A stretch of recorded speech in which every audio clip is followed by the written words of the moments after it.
You All Need to Chill About Skinwalkers, written by Alicia Moons. I've been lurking around this subreddit for a while now, reading some of the biggest hits and the like. This is the first time I've actually made an account. First of all, let me thank each and every one of you for making me feel less alone. I've seen and done some crazy things in my life. I'm not proud of some of them. Reading all of your stories makes me feel more normal. Now that that's out of the way, you all need to chill about the Skinwalkers. I mean, the second you see someone talking about their experiences in the forest, you all run around screaming, "Skinwalker!" like it's the end of the whole world, and they're definitely going to die. And you do that regardless of where they are, what the time of year is, or even the type of events that they're experiencing. Honestly, it's enough to make me want to bang my head against the wall sometimes. First off, they aren't even skinwalkers. Skinwalkers probably don't even exist anymore, since the Navajo culture has dwindled significantly and, to my knowledge, there have been no Navajo shamans who have rejected their faith in recent years. It's possible that there's one or two still around, but they're going to be low in number, and they're going to be in northeast Arizona and parts of New Mexico. They're desert dwellers, and they aren't even found in forests. The creatures that you're calling skinwalkers have never been given a proper name, but I've called them voice takers since I first encountered one when I was 12 or so. Back then, I lived with my parents in the forest of Northern California, way off the beaten track. I mean, it was like an hour drive to the nearest town. It was that isolated. Our family had lived there for almost 40 years. So, the creatures in the forest more or less left us alone until I got old enough to wander into the woods by myself. They were always curious about me, and more than once I had one knocking on my window in the early hours of the morning. But I don't count those encounters because I was never in any real danger. The first time that one properly got to me, I was 12 years old and out in the forest alone for the first time. It was my first year of going to school instead of being homeschooled by my mother. And I, like most 12-year-olds, hated school. So, I went into the forest to blow off some steam. It was already getting dark, which is important because voice talkers, like most of the creatures in the forest, are nocturnal. I was walking along one of the trails, not paying any attention to where I was going, when I heard someone calling my name. They sounded just like my mother. So I called back, "Mom?" And of course, it called to me again. Let me just say that this voice taker was smart. In fact, it was the smartest voice taker that I've ever come across. Most of the time, they aren't much more intelligent than your average dog, which is why they usually imitate animals. That's just as effective as using a human voice. You would not believe the number of campers who will follow the sound of a dog barking in the forest for miles. Anyway, it was calling me from the direction of my house. So, of course, I turned around and started heading back towards the house and towards the voice talker. It's still calling me, and I'm yelling back every couple of minutes. And then it says, "Alicia, I can hear you. Come over here." It sounded like my mother was terrified. I never saw my mother afraid before or after this incident, but I knew that she was then. This voice taker does fear and anxiety really well, by the way. Before I moved away from that house, I could pick it out from a crowd because it always sounded hurt. So I start panicking a little, not knowing why she was upset. I could tell that my mom was off the path, so I stepped off of it and kept following the sound of her voice, all the while telling her that I was coming and just to wait for me. I get to where her voice is coming from, and it's coming from right behind this big tree. I walked around it, and the voice taker was there. One of the things that you guys always get right is that the voice takers don't want to be seen. They prefer to stay hidden until the very last second, and there's a good reason for that. They are ugly and awkward and won't pass for anything besides a voice taker when you lay eyes on them. This one was standing upright with his back against the tree, with its huge circular mouth hanging open, humped back with its shoulders at an awkward angle. One of its legs had been broken at some point, and it was standing awkwardly. It was scary to hear my mother's voice echoing out of the gaping circular hole that it called a mouth.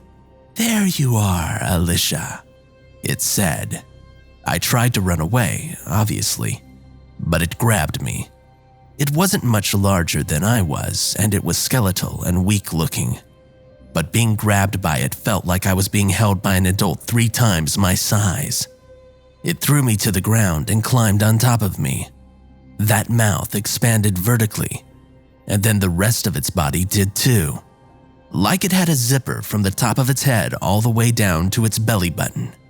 Flesh peeled backwards and opened up, exposing the inside of its body. The bones went too, the ribs and skull flexing like they were made of rubber. It was hollow inside except for these pale sacs of flesh that hung pulsating from the inside of its rib cage, and what looked like the tonsils in its throat. I was trying to scream, but by then the weight of its body had pressed all of the air out of my lungs. My heart was pounding so hard it felt like it would burst out of my chest, and I couldn't move my arms or legs. Those pale organs inside of its ribcage started to grow and reach towards my face, and my adrenaline spiked so hard that I felt my consciousness trying to leave my body. The adrenaline gave me a needed boost of clarity and awareness of my body. I managed to get my legs up inside the voice talker, and I started kicking the inside of its torso, contorting my body to keep my face as far away as possible from its organs. After a couple of seconds of that, it shifted to hold down my legs and I got my arm loose. To this day, I don't know why I thought it was a good idea, but I reached out and I punched it in the tonsil. It screamed so loud and in so many different voices all at once that my senses almost couldn't handle it. It was like being blasted full volume with every action movie fight scene all at once. My ears started ringing and I actually thought that I had died for a moment. Then I realized that I was still alive and I punched it again, hitting the other voice sac this time. The same thing happened again and the voice talker was finally stunned enough to loosen its hold on me a little bit. I kicked it off of me and I got to my feet. I seized the nearest large stick and I hit the thing in the head twice. Then its zipper started to close up again. Instead of leaving well enough alone, I grabbed whatever I could from the ground and I stuffed it inside. Rocks, leaves, beetles, flowers, pine needles. It all went into the voice talker. I wasn't able to get much in there, but what I did manage was enough to make it retch and split open again, its body literally turning inside out.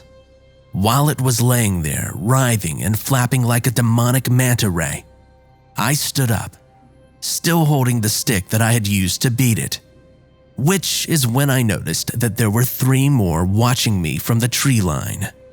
At this point, it was almost full dark, but I could make them out because my entire body was aware of their shape now. Like you instantly recognize a snake when you see one. I was dead terrified, but I was angry too at that point, and I knew that they wouldn't just leave me alone. So I screamed as loudly as I could, "What do you want? I'll beat you all too!" But none of them approached me, and after a few seconds, I backed away from all 4 of them. When none followed, I took my new stick and I ran all the way back to the house. I was bleeding from the ears and was temporarily deaf for about 10 minutes afterwards. Sometimes I still hear ringing in my ears because of it. The voice takers never tried to lure me away ever again. I would tell you that I don't know why they all didn't pile onto me that night and kill me, but that would be a lie. I won't tell you why right now though. If people ask, I might explain later, but for now, let's just say that there's a whole lot more than voice takers in most forest. And they're like the coyotes or foxes in terms of the food chain, mostly feeding off of scraps and remains that other creatures leave behind. I learned later that their diet mostly consists of leaves and grass, that they only go after humans and other large animals during their breeding season, which begins in the late summer and extends to mid-fall. The other thing that I learned later is why punching that voice taker in the tonsil. They collect sounds in the sacs in their throat. I don't know how, but they literally capture voices and they release them back out. The voice taker that attacked me must have been hanging around the house for months or years, catching fragments of my mother's voice in order to catch me off guard. When I punched those sacs, I released all of the sounds that voice taker had stored up. It was the equivalent of punching someone's breath out of them, but also like I had actually managed to collapse its lungs. Now, obviously, I don't recommend dealing with voice takers this way, since you'll probably just be eaten by others even if you incapacitate one in this way. Instead, if you think that you're being attacked by voice takers, set up speakers facing outwards from your house or campsite and play something with a whole bunch of voices in it. Sitcoms, comedy shows with ensemble cast are best, especially if they have a laugh track. The voice taker will be so preoccupied with collecting new voices and sounds that it will probably stop trying to attack you for that night. And then, instead of hearing the voices of your friends or animals calling to you from the woods, you'll get to hear snippets of dialogue from the office for a week or so. It's good fun and a lot less difficult to explain away. Plus, you'll give the other creatures in the woods a laugh with it, which is always a good first impression. If voice takers are your biggest problem, well, you've gotten off easy. I should mention that some of the other creatures that stories here have lumped in under the title Skinwalker are different from voice talkers and are a lot more difficult to deal with.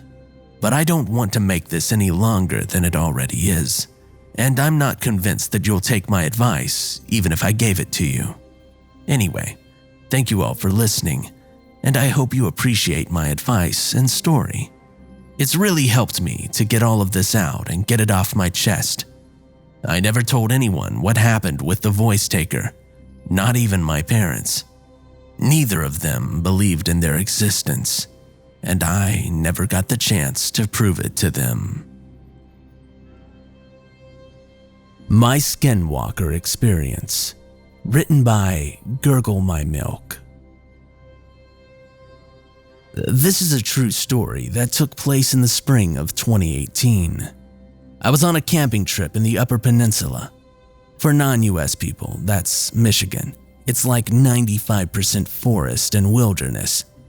I was on the trip with 3 of my friends. I'll call them Friend 1, Friend 2, and Friend 3. We were driving up to the Kinawa Peninsula and decided to stay the night at the Porcupine Mountains. We had already booked a campsite, so there was no point in going on. By the time we got to our site, it was about 7 o'clock in the evening, and the sun was setting. So we set up the tent quickly, got the fire started, and we had been sitting around it for maybe 2 hours when Friend 2 had to go to the bathroom. And since it was already dark, this was spring, so it was almost pitch black outside. We set up a buddy system for this scenario.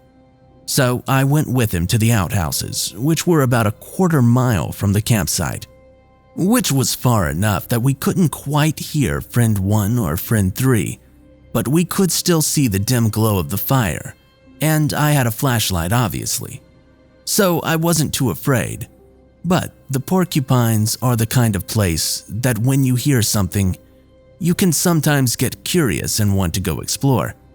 And me, being a dumb idiot, went to explore some noises that didn't sound quite right.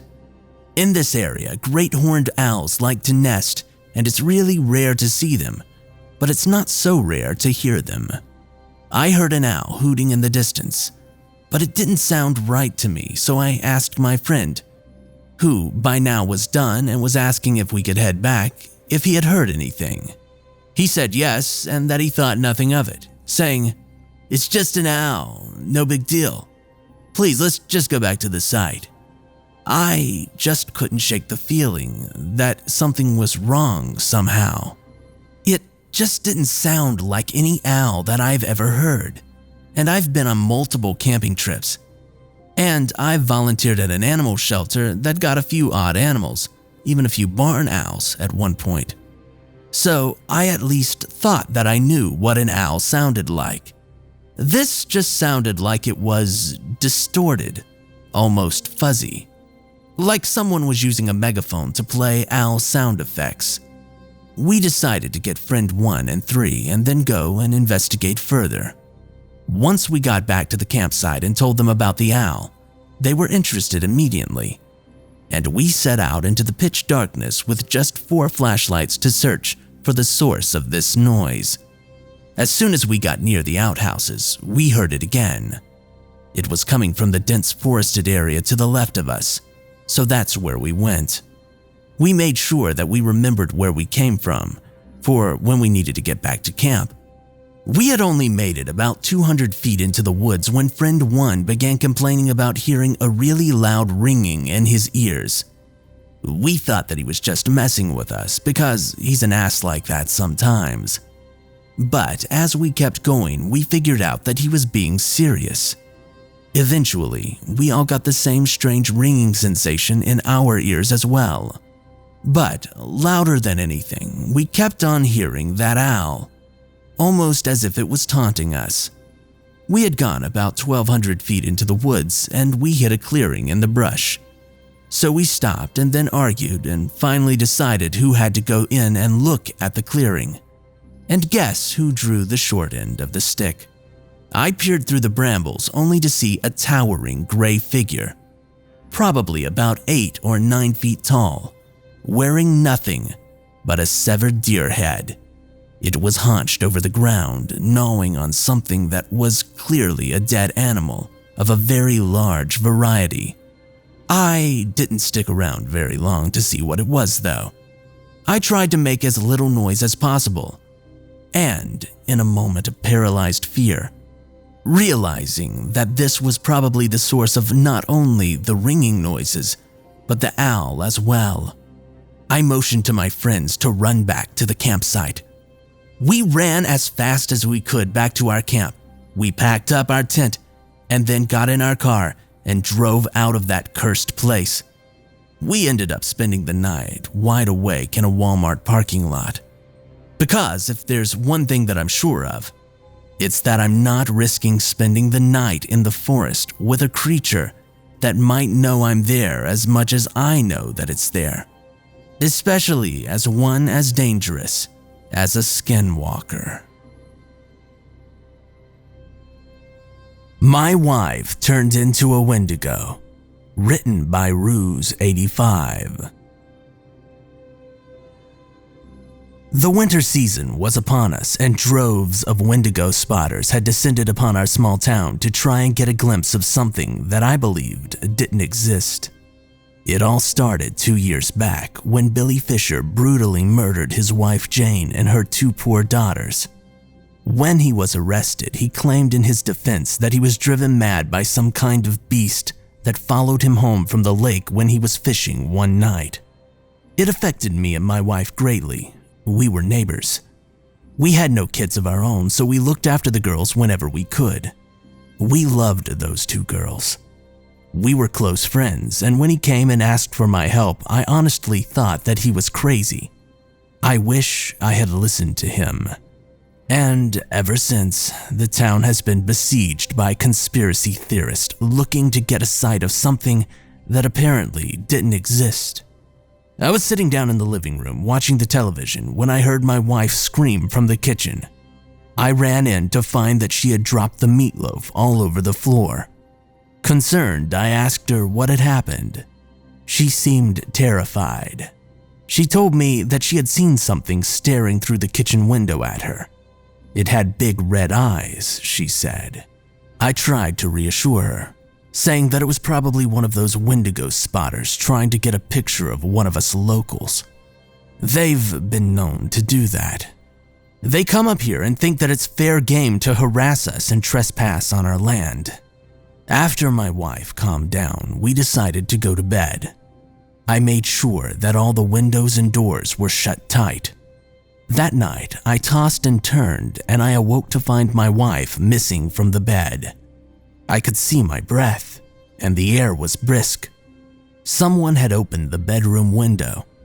I went to close it, and that's when I saw my wife standing in the back garden, staring into the woods. I called her name, but got no reply. I ran down the stairs, but all the windows and doors were still shut, and the keys were in the drawer where I had left them. Even though I had my housecoat on, it was still cold. It must have been below freezing, and my wife was just standing there in her nightgown.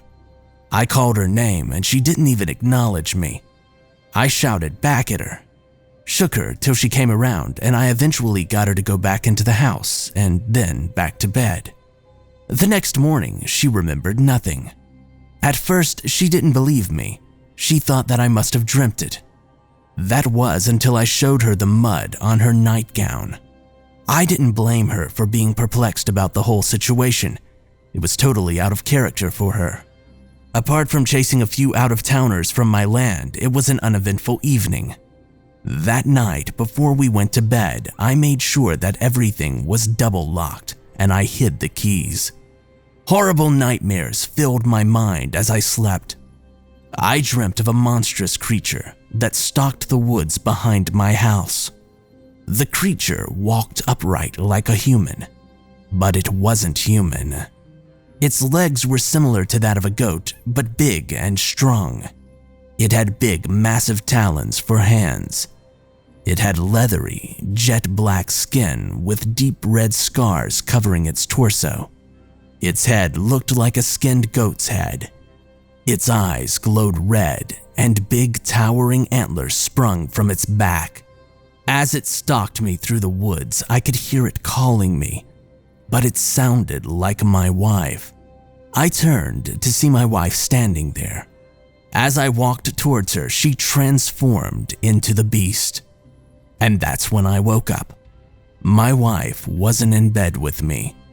The sheets were covered in blood. I felt a searing pain all over my chest. I looked down and I saw deep claw marks dug into me. Then I heard a growl from the corner.